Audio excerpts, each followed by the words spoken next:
BA second year political science second paper Indian political system के students, unit third में आज का हमारा टॉपिक है राज्य कार्यपालिका, मंत्रिपरिषद एवं मुख्यमंत्री। State executive, the council of ministers and chief minister. पिछले लेक्चर में हमने राज्य कार्यपालिका के अंतर्गत नाममात्र या संवैधानिक प्रधान राज्यपाल को पढ़ा था। राज्य कार्यपालिका का वास्तविक प्रधान मुख्यमंत्री होता है और उसकी मंत्रिपरिषद होती है, जो कि वास्तविक रूप से व्यवहारिक रूप से कार्यपालिका की भूमिका राज्य के अंतर्गत निर्वहन करती है। संविधान के अनुच्छेद 163 में उल्लेख है कि राज्यपाल अपने स्वविवेक के कार्यों के अलावा उसके अन्य कार्यों के निर्वाह के लिए एक मंत्रिपरिषद होगी और जिसका प्रधान मुख्यमंत्री होगा। तो संविधान में भी इस पद और व्यवस्था का उल्लेख देखने को मिलता है। अनुच्छेद 164 को अगर हम देखें संविधान के अनुसार, तो राज्यपाल मुख्यमंत्री की नियुक्ति करता है और फिर मुख्यमंत्री की सलाह से ही अन्य मंत्रियों की नियुक्ति की जाती है। और यदि किसी दल को स्पष्ट बहुमत नहीं हो तो फिर संयुक्त मोर्चे या मिलीजुली सरकार का भी जो निश्चित है, निर्धारण है, वो किया जाता है और राज्यपाल उसकी घोषणा करता है। उसमें कई बार राज्यपाल अपने स्वविवेक का प्रयोग भी कर सकता है यदि स्पष्ट बहुमत न हो। मंत्रियों का चयन मुख्यमंत्री के द्वारा ही किया जाता है और उसी के द्वारा पूरी सूची राज्यपाल को दी जाती है। क्योंकि बहुत अधिक बड़े मंत्रिमंडल राज्य सरकार के अंतर्गत गठित होते रहे, इसलिए 91वें संवैधानिक संशोधन हुआ 2003 में, जिसके द्वारा इनकी सदस्य संख्या, मंत्रियों की संख्या को तय किया गया कि जितनी विधानसभा की सदस्य संख्या है उसका 15% ही मंत्रिपरिषद के अंतर्गत मंत्री बनाए जा सकते हैं। मुख्यमंत्री जब मंत्रियों को निश्चित करता है तो ये ध्यान रखता है कि राज्य के सभी क्षेत्रों और वर्गों का जो प्रतिनिधित्व है वो आ जाए और अपने ही दल में से वो मंत्रियों की नियुक्ति करता है और मंत्रिपरिषद में दल के प्रभावशाली सदस्यों को स्थान देता है ताकि मंत्रिपरिषद प्रभावशाली बन सके। साथ ही वो मंत्रिपरिषद में ऐसे सदस्यों को भी स्थान देता है जो मुख्यमंत्री के विश्वास पात्र हों और मुख्यमंत्री के साथ सरलतापूर्वक ठीक प्रकार से कार्य कर सके, उनमें प्रशासनिक योग्यता हो और वो विशेषज्ञ या कुछ अच्छी जानकारी रखने वाले व्यक्ति होने चाहिए। मंत्रियों की योग्यता ये है कि वो विधानसभा के सदस्य हों, विधानसभा चुनाव लड़के आए हों, जीत के आए हों और दोनों में से अगर 2 सदन है किसी राज्य में तो दोनों में से किसी सदन का सदस्य होना चाहिए और यदि विधानसभा है तो विधानसभा का सदस्य हो और यदि किसी का भी वो सदस्य नहीं है तो 6 महीने के अंदर विधानसभा की सदस्यता प्राप्त करना उसके लिए आवश्यक होता है, अन्यथा उसे मंत्री पद छोड़ना पड़ता है। मंत्रियों का कार्य विभाजन मुख्यमंत्री और राज्यपाल करते हैं मिलके, जिसमें राज्यपाल मुख्यमंत्री के परामर्श के आधार पर कार्य करता है और इसमें मंत्रियों के अतिरिक्त सचिव, अतिरिक्त सचिव, संयुक्त सचिव, उप सचिव और लिपिक इत्यादि पदाधिकारी भी होते हैं। मंत्री नियुक्त होने के पश्चात इनको पद के कर्तव्य पालन की और दूसरा गोपनीयता की शपथ दिलाई जाती है। राज्य मंत्रिमंडल में 3 मंत्रियों की श्रेणियां होती हैं। एक तो कैबिनेट या मंत्रिमंडल के मंत्री, जिसको प्रथम स्तर के मंत्री कहा जाता है और ये मंत्रिमंडल कहलाता है। दूसरे होते हैं राज्य मंत्री और तीसरा उप मंत्री। इन तीनों को मिलाकर मंत्रिपरिषद कहलाती है और प्रथम स्तर के कैबिनेट स्तरीय मंत्रियों को मंत्रिमंडल कहा जाता है। मंत्रियों के वेतन और भत्ते समय समय पर विधानमंडल के द्वारा निश्चित किए जाते हैं, उसके अनुसार निर्धारित होकर तय होते हैं और इनको भत्ते, वेतन और निवास और अन्य सुविधाएं प्राप्त होती हैं। मंत्रिपरिषद का कार्यकाल 5 वर्ष है यदि अविश्वास प्रस्ताव पारित हो जाए तो उससे पूर्व भी मंत्रिपरिषद भंग हो जाती है और पुनः चुनाव होते हैं। लेकिन अगर पूर्ण रूप से काम करते हैं, पूर्ण बहुमत है, तो पूरे 5 वर्ष भी जो मंत्रिपरिषद है वो काम करती है। मंत्रिपरिषद के सभी मंत्री व्यक्तिगत रूप से भी और सामूहिक रूप से विधानसभा के प्रति उत्तरदायी होते हैं और ये अपनी गोपनीयता बनाए रखते हैं। मंत्रिपरिषद विभिन्न प्रकार के कार्य करती है, जैसे अनुच्छेद 63 में भी इसका उल्लेख है कि राज्यपाल को सहायता और परामर्श देना एक प्रमुख काम है मंत्रिपरिषद का। लेकिन इसके अलावा भी जैसे शासन की नीति निर्धारित करना, उच्च जो पद हैं उन पर नियुक्ति के संबंध में ये राज्यपाल को परामर्श देती है। विधानमंडल में शासन का प्रतिनिधित्व करने का काम करते हैं। मंत्रिपरिषद कानून निर्माण का कार्यक्रम निश्चित करती है और बजट तैयार करने का काम किया जाता है मंत्रिपरिषद के द्वारा।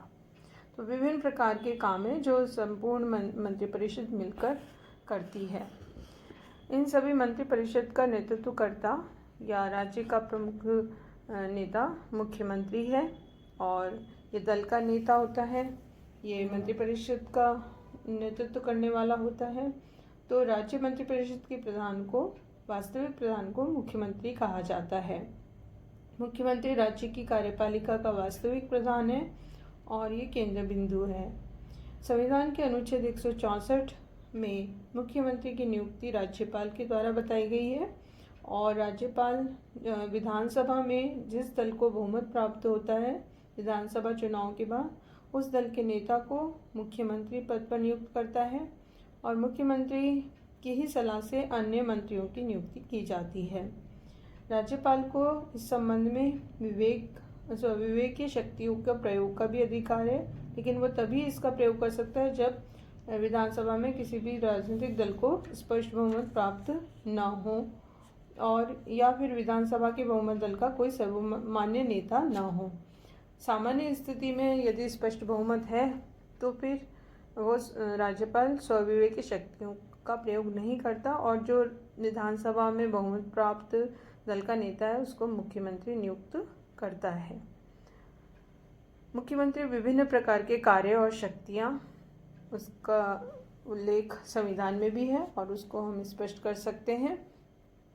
राज्य कार्यपालिका के अंतर्गत मुख्यमंत्री के विभिन्न कार्य हैं, जैसे मंत्रिपरिषद का निर्माण करना, विभिन्न प्रकार के मंत्रियों की नियुक्ति करना, उनको अलग अलग विभाग का मंत्री और कार्यभार सौंपना। दूसरा, मंत्रिपरिषद का कार्य संचालन करना, इसमें मुख्यमंत्री मंत्रिमंडल की बैठक बुलाता है, अध्यक्षता करता है, एजेंडा तय किया जाता है और समस्त कार्यवाही मुख्यमंत्री के नेतृत्व में संपादित होती है। तीसरा, शासन के विभिन्न विभागों में समन्वय करता है।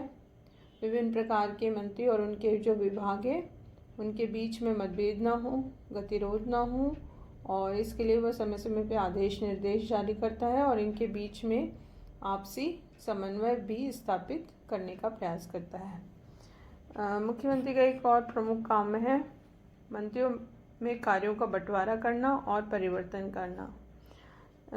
मुख्यमंत्री बनने के बाद वह अपने दल में से विभिन्न मंत्रियों को विभाग सौंपता है, अलग अलग विभागों के मंत्री नियुक्त करता है। तो ये विभागों का बंटवारा वो उसके द्वारा किया जाता है। यदि इसमें कोई परिवर्तन करना है तो वो भी मुख्यमंत्री के द्वारा ही किया जाता है। इसके अलावा मंत्रिपरिषद और राज्यपाल के बीच की कड़ी मुख्यमंत्री है और इसके साथ ही यदि हम देखें तो संविधान के अनुसार मुख्यमंत्री पर यह भार है कि वह मंत्रिपरिषद और राज्यपाल के बीच संपर्क स्थापित करे और मंत्रिमंडल की सूचना राज्यपाल तक और राज्यपाल के साथ हुए विचार विमर्श को मंत्रिमंडल तक पहुंचाता है। विधानसभा का नेता होता है मुख्यमंत्री। इसका दोहरा व्यक्तित्व है, एक तरफ दल का प्रधान है और शासन का प्रधान है और दूसरी तरफ विधानसभा का नेता है और इस रूप में वह कानून निर्माण के क्षेत्र में महत्वपूर्ण स्थिति उसकी होती है और उसके अनुसार कानून निर्माण का कार्य किया जाता है। विधानसभा भंग करने के लिए भी वो परामर्श दे सकता है। विधानसभा के नेता के रूप में उसकी प्रमुख भूमिका है। तो एक प्रमुख केंद्र बिंदु है विधानसभा का मुख्यमंत्री। सरकार का प्रधान प्रवक्ता मुख्यमंत्री है।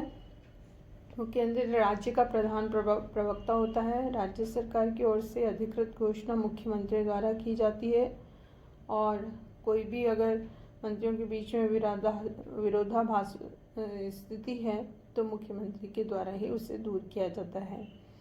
राज्य में बहुमत दल का नेता जो है वो मुख्यमंत्री ही होता है और दलीय ढांचे पे भी उसका नियंत्रण होता है। दल में उसका प्रभाव और शक्ति होती है। दल का नेतृत्व करता होता है। साथ ही राज्य की समस्त शासन व्यवस्था पर मुख्यमंत्री का नियंत्रण होता है और ये राज्य की संपूर्ण शासन व्यवस्था को संचालित करता है, सर्वोच्च और अंतिम नियंत्रण करता होता है। विभिन्न प्रकार के जो कार्य हैं जैसे शांति व्यवस्था, कृषि, सिंचाई, स्वास्थ्य, शिक्षा जैसे विभिन्न और राज्य में विकास कार्य पर महत्वपूर्ण ध्यान देता है और उसके संबंध में आदेश निर्देश समय समय पर विभिन्न विभागों को पहुंचाता है ताकि काम सुचारू रूप से चले और राज्य की व्यवस्था बनी रहे। इस प्रकार हमने देखा कि मुख्यमंत्री की एक अहम भूमिका है राज्य कार्यपालिका के अंतर्गत और ये प्रमुख राज्य का नेतृत्व करता है। मंत्रिपरिषद और विधान सभा के बीच घनिष्ठ संबंध होता है। राज्य की जो कार्यपालिका या व्यवस्थापिका भी हम इसे कह सकते हैं कि जो कार्यपालिका है वो मंत्रिपरिषद है तो व्यवस्थापिका विधानसभा है। चूँकि संसदीय प्रणाली है इसलिए अनुच्छेद 164 में ये स्पष्ट उल्लेख है कि मंत्रिपरिषद विधानसभा के प्रति उत्तरदायी होगी। तो विधानसभा मंत्रिपरिषद पर विभिन्न प्रकार से नियंत्रण रखती है क्योंकि विधानसभा में विरोधी दल के नेता भी होते हैं, सदस्य होते हैं। वो मंत्रिपरिषद के मंत्रियों से प्रश्न पूछ सकते हैं, काम रोको प्रस्ताव, विधेयक या नीति को अस्वीकृत करना, बजट पर कटौती या प्रशासनिक जांच या अविश्वास प्रस्ताव तक भी पास कर सकते हैं। इन विभिन्न आधारों पर विधानसभा मंत्रिपरिषद पर नियंत्रण करती है और इनके बीच में संबंध भी स्पष्ट किया जा सकता है। इसी तरह से मुख्यमंत्री और मंत्रिपरिषद विधानसभा पर अपना नियंत्रण बनाए रखती है। घनिष्ठ संबंध देखा जा सकता है क्योंकि मुख्यमंत्री विधानसभा के बहुमत दल का नेता है तो उस पर नियंत्रण उसका रहता है। कानून निर्माण में भी नेतृत्व मंत्रिमंडल के द्वारा किया जाता है। वित्तीय क्षेत्र में वित्त मंत्री का प्रभाव रहता है विधानसभा के अंतर्गत। विधानसभा पर मंत्रिमंडल के नियंत्रण का अंतिम महत्वपूर्ण साधन मुख्यमंत्री द्वारा विधानसभा को भंग करने की शक्ति भी है। इसी तरह से राज्यपाल और मंत्रिपरिषद के बीच भी या मुख्यमंत्री के बीच भी संबंध देखा जा सकता है। अनुच्छेद 163 में ये उल्लेख है ही कि राज्यपाल को उसके कार्यों के संपादन में सहायता और परामर्श देने के लिए एक मंत्रिपरिषद होगी जिसका प्रधान मुख्यमंत्री होगा। अनुच्छेद 167 में भी ये उल्लेख है कि राज्य के मुख्यमंत्री का कर्तव्य है कि राज्य प्रशासन से संबंधित मंत्रिपरिषद के सभी निर्णयों और विधेयकों की सूचना राज्यपाल को दी जाए।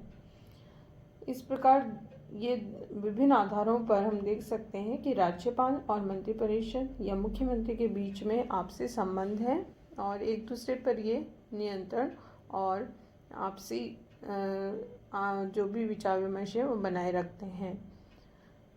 तो ये पूरा हमने आज जो टॉपिक देखा वो है राज्य कार्यपालिका या जिसमें हमने देखा मंत्रिपरिषद एवं मुख्यमंत्री।